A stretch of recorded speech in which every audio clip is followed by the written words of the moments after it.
When I ask you, what is the most unsettling stage in the Mario series, what would you pick? Some of you may say Shiverburn Galaxy for the creepy and mysterious Hell Valley Skytree staring down at the player. Some others may choose 4-4 from 3D Land, where an unexplained ghostly figure appears at the end of the stage at a very specific time window. However, the stage I think may be the most popular choice might be Wet Dry World from Mario 64. But why is this? What about this level's design and aesthetic makes it so memorable as an unnerving stage? Welcome to another episode of Level by Level. In today's episode, we are going to be taking a look at Mario 64 for the first time to discuss what might just be its creepiest level. Yes, even above Big Boo's Haunt. Now, there are plenty of videos on YouTube talking about this level being strange and creepy, and while that will be a major focus of this video, we're also of course going to be talking about this stage from a level design perspective as well. Here, let's go ahead and lay out the plan for this video. We'll start with the aesthetic stuff, then we'll move on to the design of the level, and then we'll end on the stars of the level so we can determine where the stage belongs on the level by level tier list. With that said, if you enjoy this video and want future level by level episodes of Mario 64, then make sure to leave a like and subscribe to the channel, but let's go ahead and jump right into the aesthetics. When talking about atmosphere, a stage's music and look are absolutely essential in selling the feel you want for a given stage. The music used in Wet Dry World is reused from another stage in the game, that being Hazy Maze Cave. Right out of the gate, this is a very interesting choice. Looking at these stages, they're almost nothing alike. Let's look at other stages that share music. Bob-omb Battlefield shares its theme with Whomp's Fortress, Tiny Huge Island, and Tall Tall Mountain, which all make sense to share this theme as they're all bright outdoor stages. Cool Cool Mountain and Snowman's Land are both snow stages, Jolly Roger Bay and Dire Dire Docks are both boring, underwater stages, and you get the picture. This pattern continues for pretty much every song in the game, which makes it all the more interesting that they decided to give this stage the Hazy Maze Cave theme rather than something else. Now, I'm no expert in music, but when I hear this theme, it feels very mysterious. Perfectly fitting for a deep underground cave with several tunnels that to this day I still don't know how to navigate, but when slapped onto a stage like Wet Dry World, it feels different. More like the stage you're on has history that we as the player aren't exactly aware of. It just makes the stage feel off, but it's not too tryhardy either. If it went with, say, Big Boo's Haunt theme, then I don't think it would have worked as well. That theme is on a creepy stage, which makes it fit, but it's not exactly subtle. This makes the Hazy Maze Cave music choice here fit so perfect for selling that eerie feeling. Music isn't the only component of a stage's aesthetic though, as there of course needs to be a great visual design to go with it. Unlike the music, this stage actually has a unique skybox, and is one of the very few stages to do so. It has a really bizarre purple sky, but not only that, it's populated by buildings. This is actually a real picture with a few edits made to it for the stage. With the skybox based on a real, populated place, you'd think that the level would be the same, but it isn't. This is one of the most desolate stages in the entire game, which adds once again to the mystery of what exactly happened here. Are we just playing through an unpopulated part of this large town, or did something truly drive everyone away? Aside from just the skybox though, the look of the rest of the stage also helps a lot with the eerie feel. It's made up of a bunch of different random elements sort of mix and mash together. However, I think that brings us into the design of the stage and how that helps sell this eerie feel, as well as making this level quite enjoyable as well. Most levels in Mario 64 are usually built around a single path to something with places to explore placed along that path. Bob-omb Battlefield is an easy example of this. There's an obvious main path that brings you to the top of the mountain where you fight King Bob-omb. However, there are also several areas placed along that path to explore. These include the Chain Chomp's Gate, this field with the floating island, this area with the posts, and so on. This is the case for most levels in the game. Some like Rainbow Ride have sort of two split paths, but they are for the most part following the structure. Wet Dry World though, while not a complete departure from that idea, doesn't quite feel like its main path is as well defined as some of these other stages. I'd argue it does still exist. The top of the level with the star top of the town seems to be the main point the level builds up to, but the path is much looser than any other stage in the game. In fact, I think that perfectly describes the level design of this opening segment of the stage as a whole. Very loose. It doesn't really feel like most of the places here are connected at all. Whereas the other stages feel like actual worlds, Wet Dry World just sort of feels like the place where the leftovers have been thrown in. But at the same time, it doesn't feel entirely random either. Like I said, there still is that loose path, but since there are so many unconnected places, it almost feels like this was made by some sort of robot trying to replicate what a Mario stage is like, but it just falls a bit short. The eerie feeling of something being almost right but not quite hitting the mark is what I get from the main area in Wet Dry World.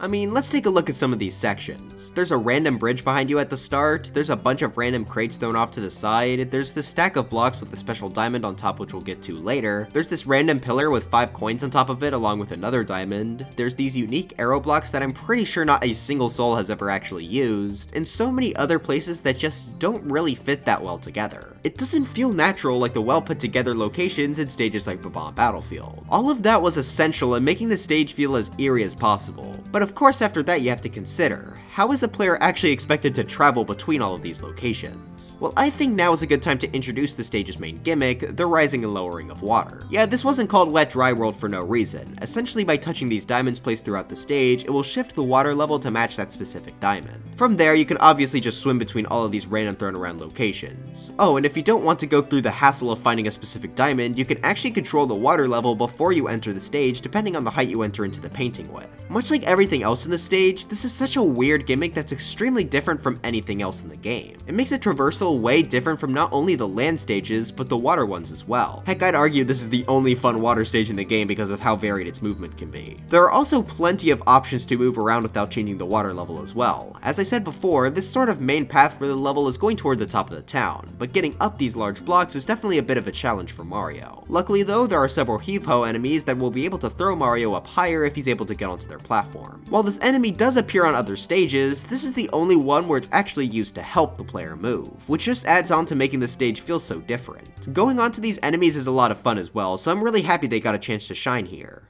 Now, if you all have been paying attention or have just played the game, you'll notice that there's this corner off to the side that I haven't talked about yet. There's a hole in the ground that is completely caged off from the rest of the levels, so the only way to enter it is either by using the cannon or having the water level be at its peak. Entering into this cage reveals a long water tunnel similar to the one in Dire Docks, which brings you to the second half of the stage. After making your way to the end of the tunnel, it's revealed that there is a town hidden beneath the water. This is the icing on the cake for making this the most bizarre and eerie stage in Mario history. This town is completely unpopulated besides the few skeeter enemies placed at the top of the water. You can't enter any of the doors. Heck, you can't even see inside any of the buildings at all. What on earth was this place? Why is it underground? Where are all the people? What happened here? There's no explanation to any of these questions. All the player is able to do is speculate on the history of this place. Perhaps all the residents had drowned. The town was flooded after all. Maybe no one ever lived in the town and was still under construction before being flooded. That may explain the top portion of the stage feeling so bizarre and incomplete. There really is just no satisfying way to explain what happened here or how it connects to the weird top portion of the stage. When I hear people talk about Wet Dry World being eerie, it's almost always referring to this town part. That's certainly understandable, but I think this being in combination with the almost entirely different starting portion is what truly makes this stage the weirdest in the Mario series. As for the general design of this town segment, it certainly feels more complete in comparison. Several buildings are placed around the central, fountain? Yeah, we'll say fountain. Since we can't really go inside any of the buildings, the only real place of interest gameplay-wise they have for us is on their roofs, which require tricky jumps or a change in water level to reach. There are 2 water-changing diamonds here, one at the very top of the stage and another one at the bottom corner. For the most part though, traversal here will be done on foot. These are more just here to enter and exit the area. There are also 2 cap boxes here, a metal and vanish cap. I'll be honest with you, I have no clue why the metal cap is here. Guess you could sink Mario if you really want to, but the vanish cap is required to get one of the 2 stars found in the town. Speaking of stars, I think we've touched on the general level design for the stage enough. I think it's time we look at all of the stars on the stage and see how well they work with the stage's weird design. While Wet Dry World definitely nailed its eerie atmosphere, being a fun stage to play through is also important as well, so let's get right into these stars. Star 1 is Shocking Arrow Lifts. The star is located on the platform underneath the cannon. Despite the platform being separated quite a bit from anything else, there are actually quite a few ways to get to the star. The primary method of course uses the titular Shocking Arrow Lifts. In order to get to those, you have to rise up the water level a bit and go across these floating platforms. Once you get to the arrow lifts, you have to very carefully time when you step on or you could just long jump across. The fastest way to complete the star though is using the hidden warp to teleport straight to the cannon. This star is just average, not really one most people are gonna remember. Star 2, Top of the Town, is a bit of an improvement though. Like I said before, this is sort of the main star the level is building up to, at least in this first section. In order to get it, you have to climb up the big pile of platforms. This is where the heave-ho comes in, which are a lot of fun to use, but I also like how the platforms are just low enough to where you can also just jump up them. It's more difficult, but it's pretty satisfying when you do it. Once you reach the top, you have to face a Chuckya in an epic battle.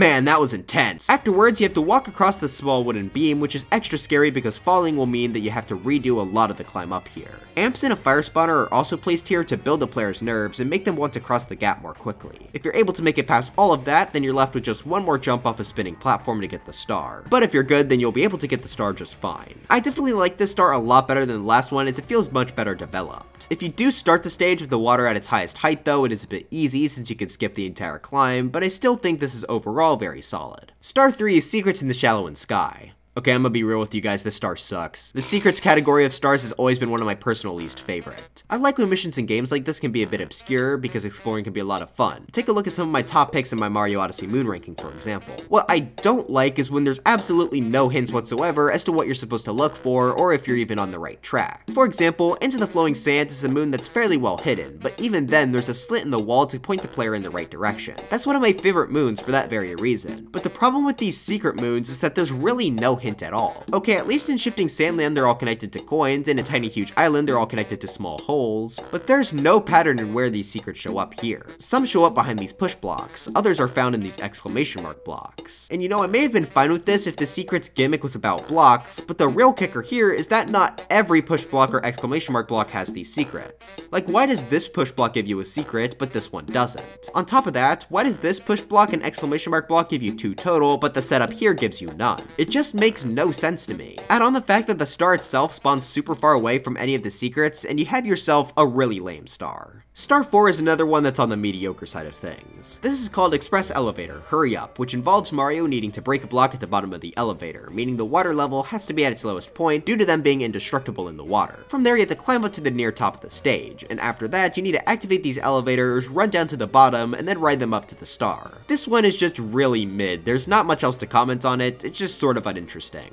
Luckily though, the next star definitely picks up the pace. Star 5 is Go to Town for Red Coins. This is the first star in the town, and it's a great one. A while ago, I made a ranking of all the red coin stars in the game, and I put this one all the way up at number 2. What makes this one fun is the amount of parkour needed to collect all these coins. Since most of the red coins are inside the blocks I mentioned are indestructible in water, you have to complete this star with the water at its lowest setting. Jumping up some of these buildings can be a real challenge, requiring creative use of most of the jump types in Mario's arsenal. This star used the town setting perfectly. This is easily my favorite star to come from this stage, and one of my favorite stars overall. Star 6 is called Quick Race Through Downtown, which is another one found in the town, of course. This time Mario has to use the Vanish Cap to run into the cage before it runs out. In concept, I do like having to race against the clock placed on the cap power-ups, but it just feels a bit too generous here. Oh, and also fun fact, you can run through these walls in the center. Not entirely sure why, but I guess it's just another weird thing to throw into the pile of weird things in Wet Dry World. This is definitely just another average star. Concept is good, but execution is a bit on the weaker side. I think maybe if they placed the star in the cage and had you have to climb up the blocks with the Vanish Cap still equipped, then the star would have been quite good. Finally, there is also of course the 100 coin star in the stage that can be done alongside the other stars. Unlike the other water stages, this has plenty of coins to make the 100 coin star more than reasonable to collect. At a total of 152 coins, you don't even need to go into the town if you don't want to, which is a really nice option to have. On the downside though, if you do go into the town, you may not be able to exit, which would lock you out of getting the 100 coin star. This isn't as big of a problem as it is in Shifting Sandland or Lethal Lava Land, but still, they could have placed like a warp or something to get out of the cage. But that wraps up all of the stars on the stage. Overall, it's sadly a pretty mixed bag. Maybe you could argue that fits with the stage's weird design, but to me, having the stage be fun is also pretty darn important. Luckily, it does have one of the best red coin stars in the game, making this still stand out as a really solid level despite many of its stars being on the weaker end. But that brings us to the stage's final verdict. Where does it belong on the level by level tier list? In terms of aesthetic, this stage is perfect. It really sells that mysterious atmosphere and is perfectly eerie. That is the main reason people remember and like this stage. However, the stars couldn't quite keep up with the phenomenal aesthetic.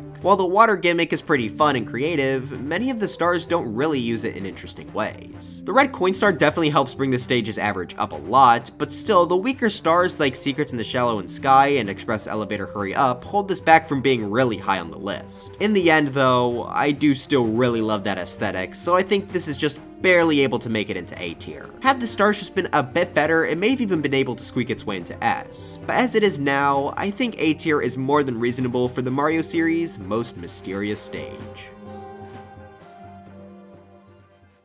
But anyways, that's it for this video. Do you all actually think Luncheon Kingdom is the most eerie stage in the Mario series and hate that I think it's Wet Dry World? Let me know in the comments. I don't often make videos on Mario 64 since they usually don't do that well, so if you enjoyed this one and want to see more of them, then make sure to help me out here by giving this video a like if you enjoyed it. Also let me know what stage you all want me to cover in the next episode of Level by Level as well. But anyways, dry bones for Smash, and I'll see you guys next time.